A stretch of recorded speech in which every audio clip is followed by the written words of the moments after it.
Thanks for having me here and thanks for coming to the presentation. Today, we're going to be talking about healthcare 2.0 and the next phase in evolution. We're going to talk about leveraging social media, LinkedIn, and new advances in artificial intelligence to hopefully empower you guys and revolutionize the healthcare system. So, quick disclaimer, everything is here is just for informational purposes only. It's not financial advice. And these are my own views and opinions. And a lot of the tools that we'll be talking about today are going to be, they're constantly changing and rapidly evolving. So use cases that I explain today may, in a year later, be a lot different. So this talk is going to encompass three different parts. The first part is going to be talking about, we're going to understand the paradigm shift of the current information age compared to the industrial age, as well as the impact that the healthcare system is currently facing and the current challenges that we as physicians as a cohort are experiencing. The second part is going to be talking about how do we use technology to solve these problems, better financial freedom, financial independence, better lifestyles, so that we can go out there and help our patients and be more productive and more happy. And it will really focus on social media as a technology, but it's also going to be really focused on LinkedIn because that's the number one platform that everyone should be on to connect and network. And lastly, I'm going to talk about new advances in artificial intelligence, video streaming, live streaming to hopefully scale and market your brand, your business, your career to create a future-proof your career. So this talk is going to be all about all of us in here. We're interested in leveraging the most cutting edge digital tools and innovative business models to stay ahead in a increasingly competitive, rapidly dynamic, changing, volatile landscape. And so we're going to talk about actionable insights, strategies, how to future-proof your career, embracing entrepreneurship. We'll talk about digital health solutions, as well as artificial intelligence. So a little bit about me. I see a few familiar faces. And just a little bit about me, I'm a physician by training based out of Houston, Texas. I went to Baylor for medical school, did the traditional route, orthopedic surgery. And at an early age, I started to see the healthcare system start to fall apart. So I started to really delve myself into multiple streams of income, learning about financial freedom, financial independence, investing in stocks early. And I was able to get financially independent at 29 years old, and eventually retire early at 38 years old back in 2016 as a result of making strategic real estate investments after the 2008 financial crisis. I then transitioned into founding Financial Freedom for Physicians, which is a brand dedicated to empowering healthcare professionals to future-proof their careers by embracing business entrepreneurship, learning about financial independence, financial literacy. So I started out coaching with physicians, how to transition through careers, how to start businesses, did a lot of healthcare IT consulting, eventually wrote 4 books, keynotes. And interestingly, after 2020 COVID, the brand has actually exploded from a personal business brand into a media brand, attracting sponsorships, advertising revenue. So you can find us all on social media. We're on LinkedIn, predominantly Instagram, Twitter. The fastest growing segment of the media brand has been the podcast. So has been the podcast and the YouTube channel have been the most rapidly growing segment. A lot of people are now downloading, listening, and tuning in. If you want to connect with me, go to my website down here, and all of the contact information will be at the end, and you can contact me and we'll get you plugged into the ecosystem. I've written 4 books. You can check those out, and have spoken for some of the most well-known physician brands, including White Coat Investor, Passive Income MD, written for a number of the top tier publications, Kevin MD, Doximity, MedPage Day. And now I'm branching out and speaking more about social media, artificial intelligence, technology. This area has been of extreme fascination to me because I missed out on the earlier parts of social media.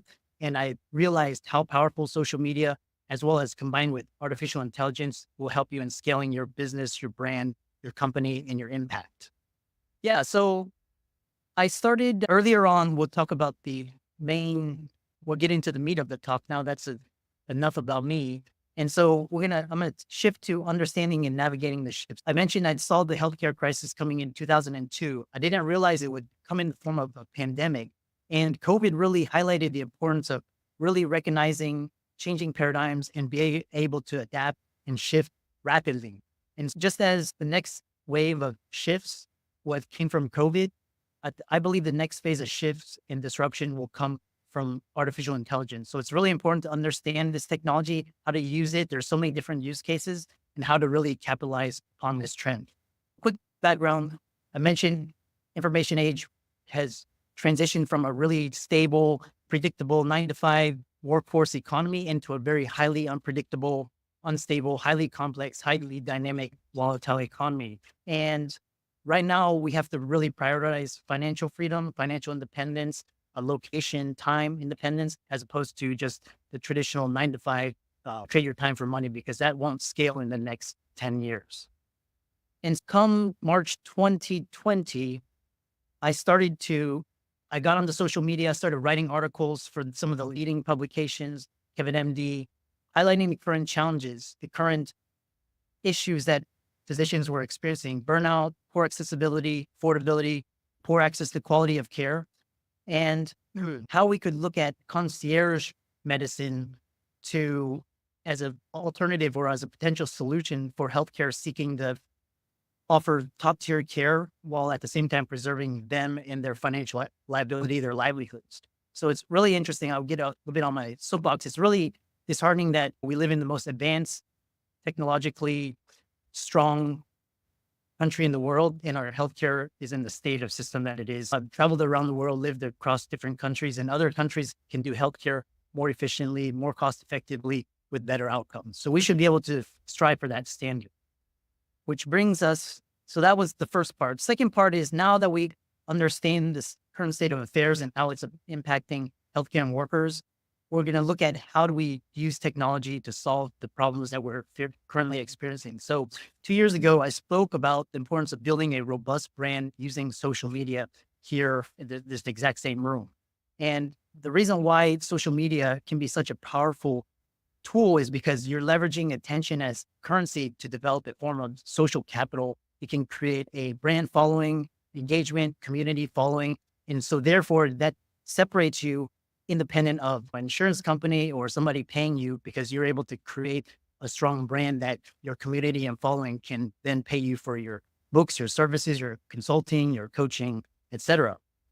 And so with social media, you can achieve massive scale, instant reach many times for free with a single device you can put in your pocket. Extremely powerful. And it's independent of centralized third parties. So what we have is the ability to create independent media brands, showcasing our own thoughts and ideas and expressions without the gatekeepers, to the traditional gatekeepers. Moving forwards, we talked about the power of social media. LinkedIn is the #1 platform for all of us because it's the highest concentration of professionals, millionaire CEOs, high net worth individuals, business leaders, entrepreneurship, all on a single platform, 24/7 hours of the day. So it's easy to connect, communicate, collaborate, get leads, business opportunities, and so on. So it's really important. 61 million job searches. A lot of marketers use LinkedIn, and it's really one of the most effective channels for driving high quality business leads.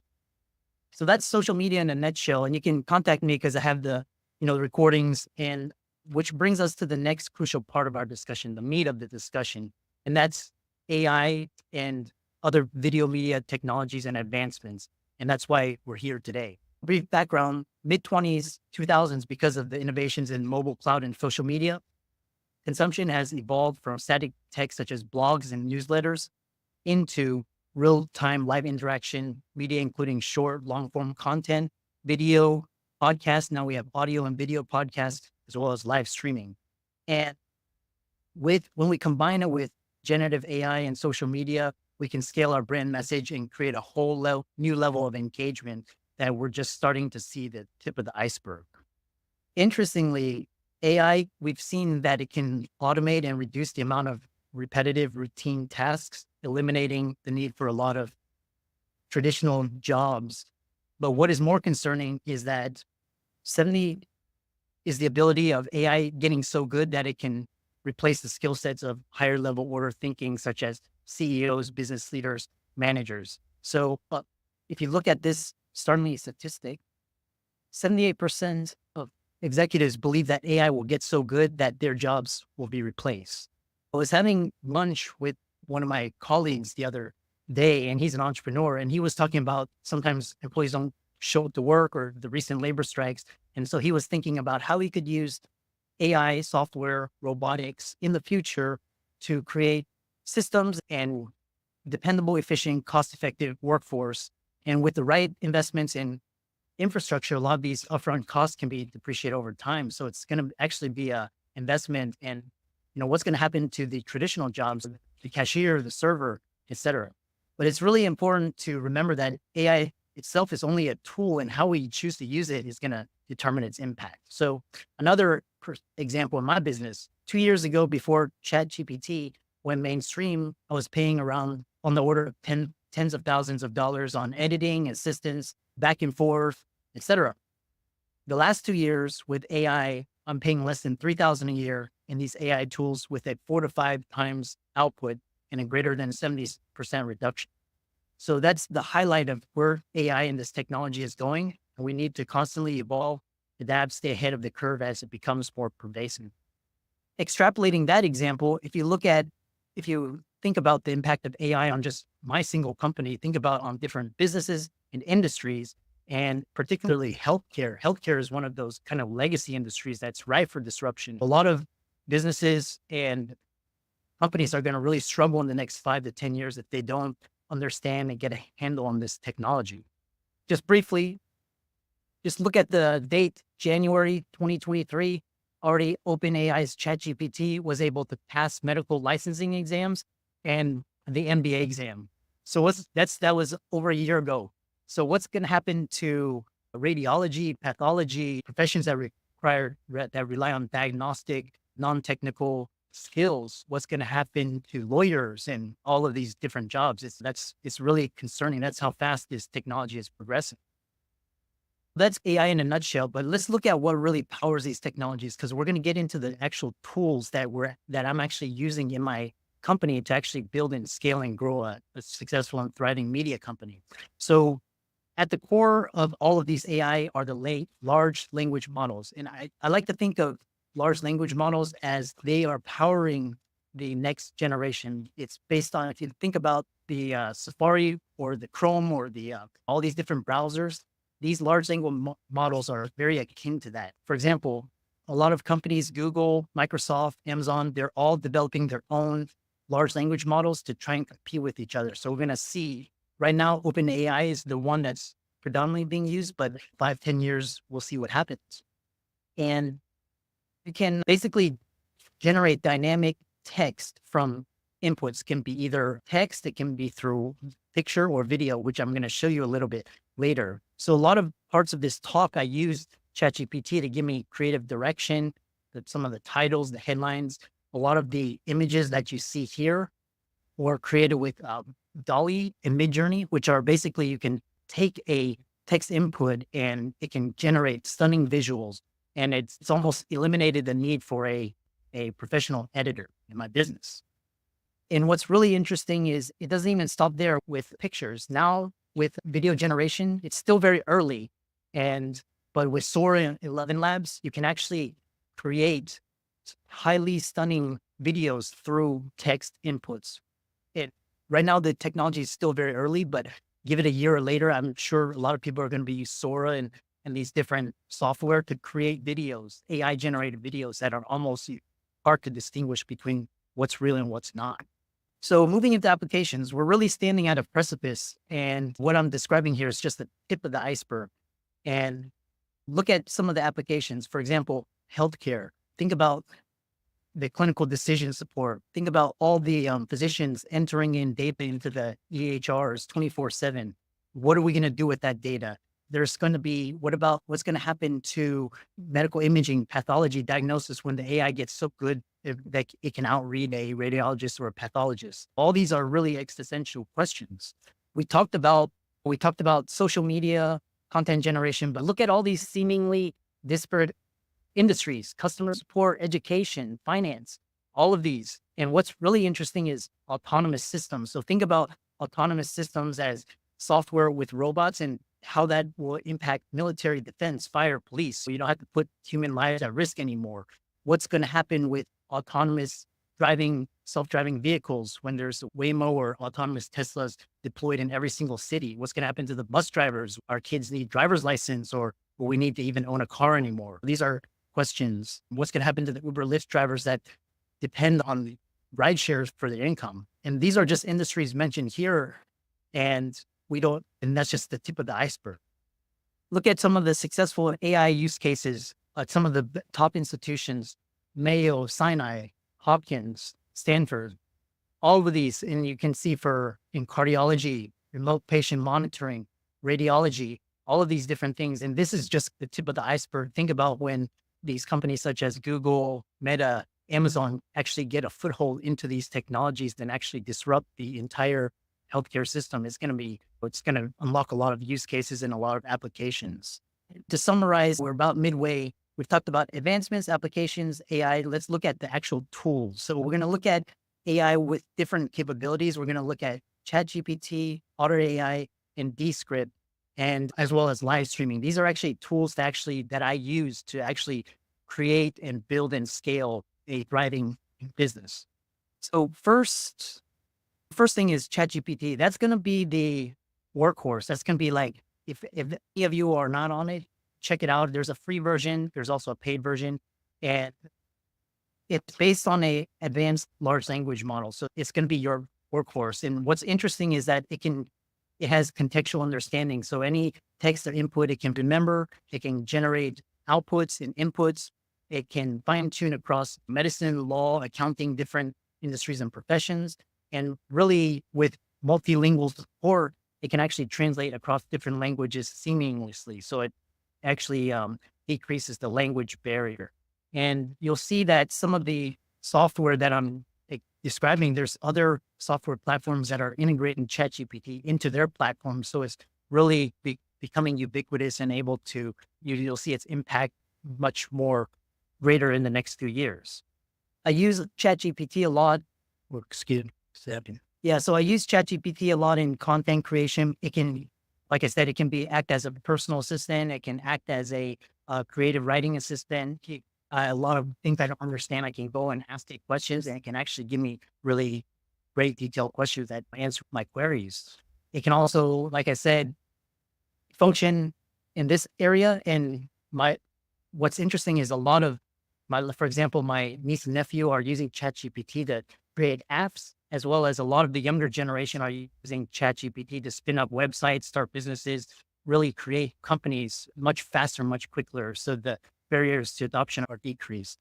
Another example is living abroad this summer and not understanding, for example, Spanish or different languages. You can actually take snapshots and upload it to ChatGPT, and it can explain and translate it for you. So it's really a versatile app.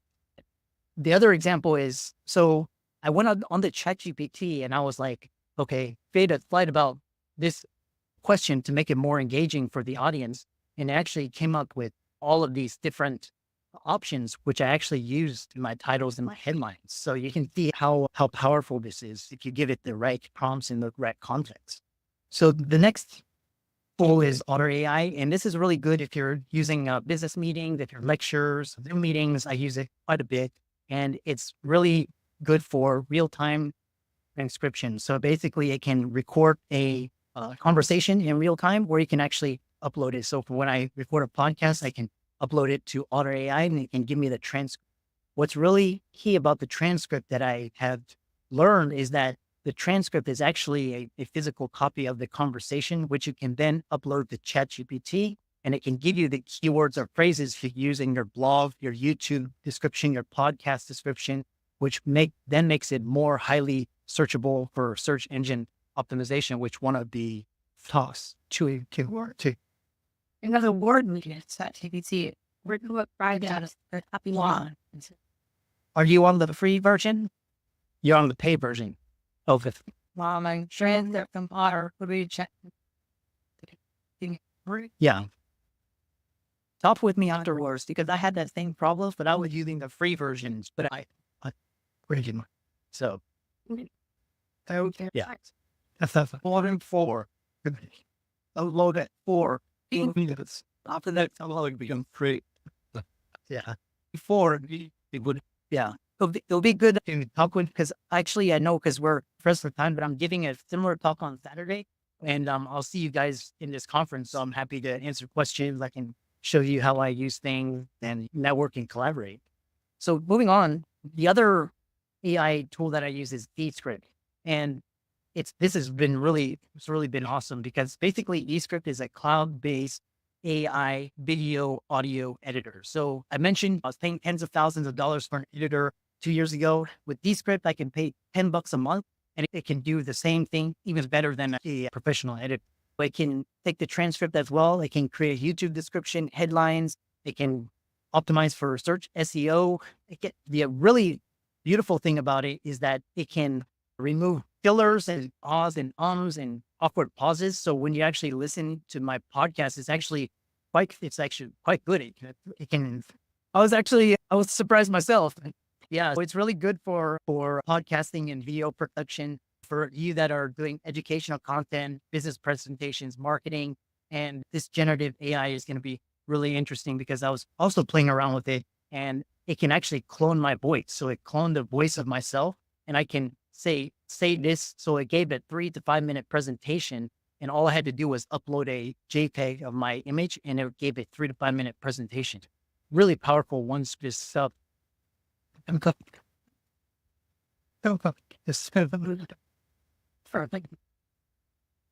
but yeah, we'll talk about StreamYard. And so StreamYard is actually a way to actually amplify and scale your reach. And I like to think of StreamYard as a live virtual TV, radio broadcasting stations. And what's really beautiful about it is that you can stream it across 5 different platforms. So every day, Mike was talking about how he sees me on LinkedIn. What I can do is upload pre-recorded podcasts that have been edited and spruced up by the AI, and it's scaled my reach dramatically. I can do it across Facebook, my Facebook business page, my Facebook community, YouTube, Twitter, all of these platforms. So it can enhance your message. It's really, you can check it out, large interactive features, and they're even getting better and better every year, adding more software updates, upgrades, etc.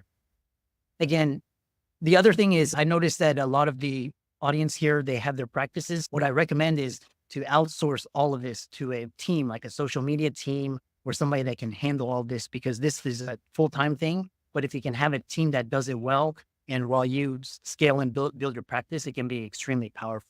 But have a team to do this, not do it yourself. So putting it all together, we talked about evolving work paradigms. We talked about the challenges of the healthcare system. We talked about the digital tools that are building and scaling all these different practices, particularly LinkedIn, when you combine it with AI-powered engagement, content creation, live streaming.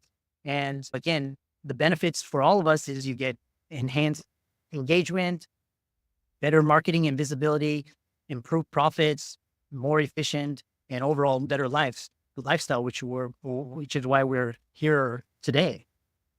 So I love this quote, and it's the words of John Chambers. If you don't innovate fast, if you don't disrupt your industry, if you don't disrupt yourself, you'll be left behind. So we all know that the examples of Blockbuster, Kmart, we saw what Amazon did to retail. So we've all seen examples of this. So it's really up to us to embrace this, to learn about it, to learn how to use it, and to adapt and evolve with the shift and the changes so we don't get caught like we did in 2020.